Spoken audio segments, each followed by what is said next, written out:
do Pai, do Filho e do Espírito Santo. Amém. Deus criou o ser humano à sua imagem e semelhança. A imagem de Deus o criou, homem e mulher os criou.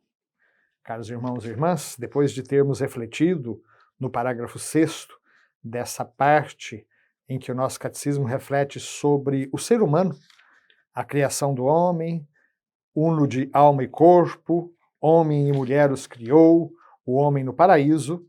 No nosso último programa, nós havíamos chegado ao parágrafo 385, que vai tratar de um aspecto tenebroso da história da humanidade, o pecado, a queda. Deus é infinitamente bom e todas as suas obras são boas, lembra o nosso catecismo. Todavia, ninguém escapa à experiência do sofrimento, dos males existentes na natureza, que aparecem ligados às limitações das próprias criaturas e, sobretudo, à questão do mal moral. Ou seja, nem todo mal que existe no mundo é um mal moral, devido à ação livre do ser humano. Existem males que são decorrentes das limitações das próprias criaturas. Mas existe um mal que é provocado pela iniciativa errada ou pelas escolhas erradas do ser humano. E aí uma pergunta que certamente assola os homens de todos os tempos, né? De onde vem o mal? Santo Agostinho, na sua obra Confissões, confessa: de onde vem o mal? Eu perguntava de onde vem o mal e não encontrava saída.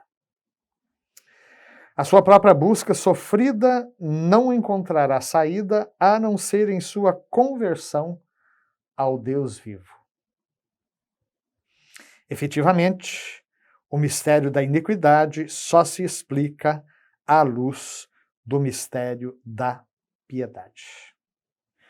Na segunda carta aos Tessalonicenses, no capítulo 2, versículo 7º, São Paulo fala do mistério da iniquidade. Enquanto que na primeira carta a Timóteo, no capítulo 3º, versículo 16, o mesmo Paulo fala do mistério da piedade. A revelação do amor divino em Cristo manifestou ao mesmo tempo a extensão do mal e a superabundância da graça.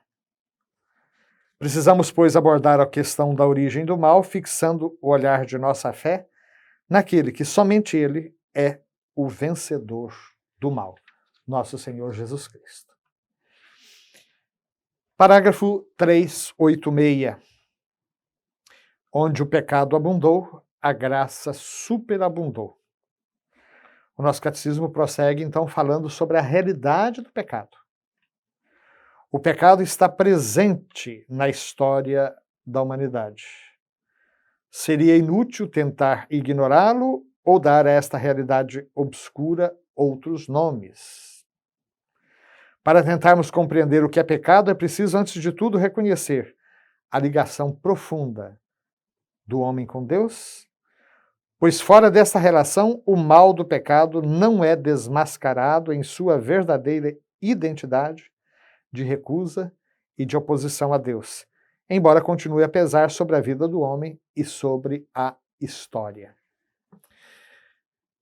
Vejam que tem muita gente que não gosta de falar em pecado.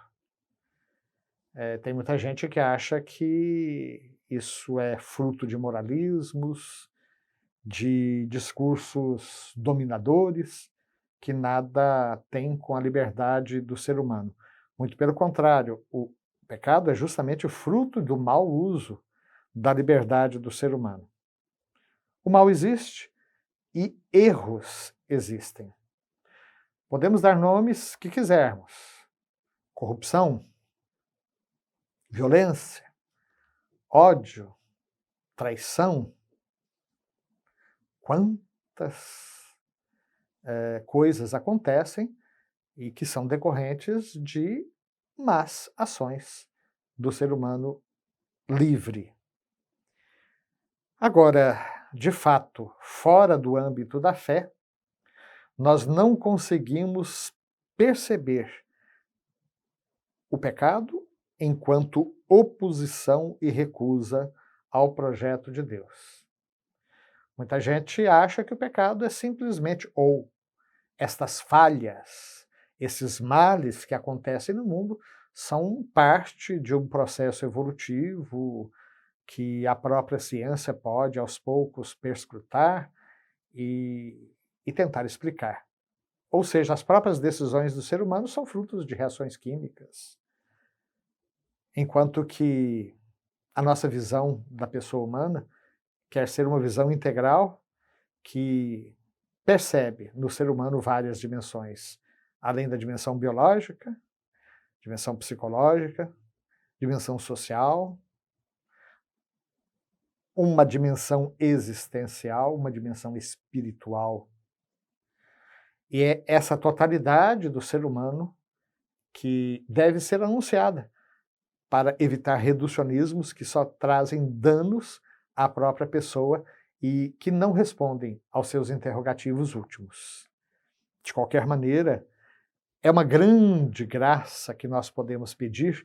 Me lembro do meu retiro de ordenação diaconal, tive o privilégio de fazer os exercícios inacianos de 30 dias de silêncio, lá na casa de retiros de Itaici, onde na primeira semana fomos conduzidos pelo pregador a pedir esta graça: mostra-me, Senhor, o meu pecado.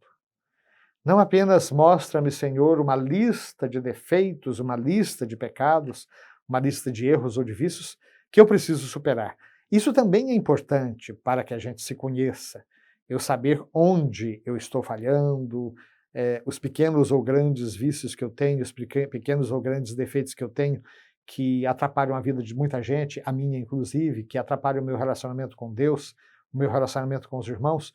Isso tudo realmente são graças importantes e um refinamento da própria consciência nos deveria levar a isso. Mas existe uma graça ainda maior.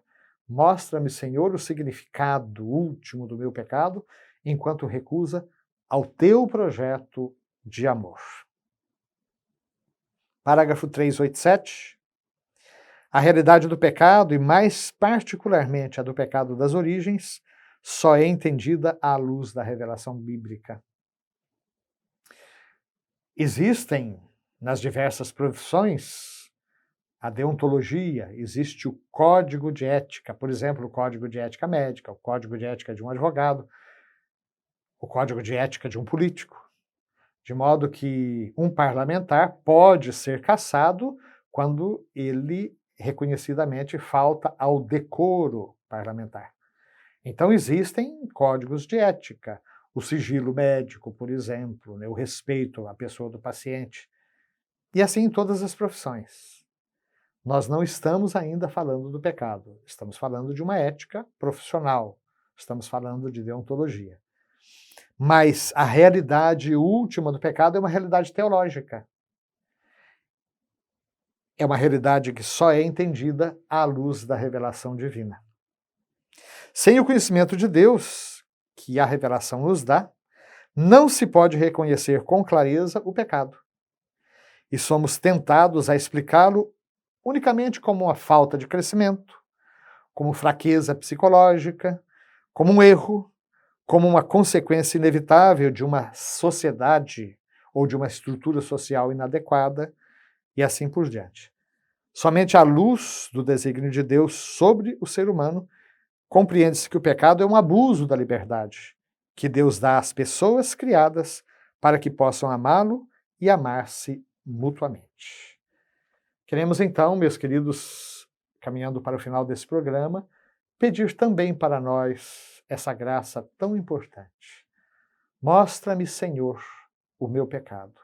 Divino Espírito Santo, que convences a pessoa humana do seu pecado, mostra-me o meu pecado e que eu possa, com a graça divina, caminhar para superá-lo dia após dia.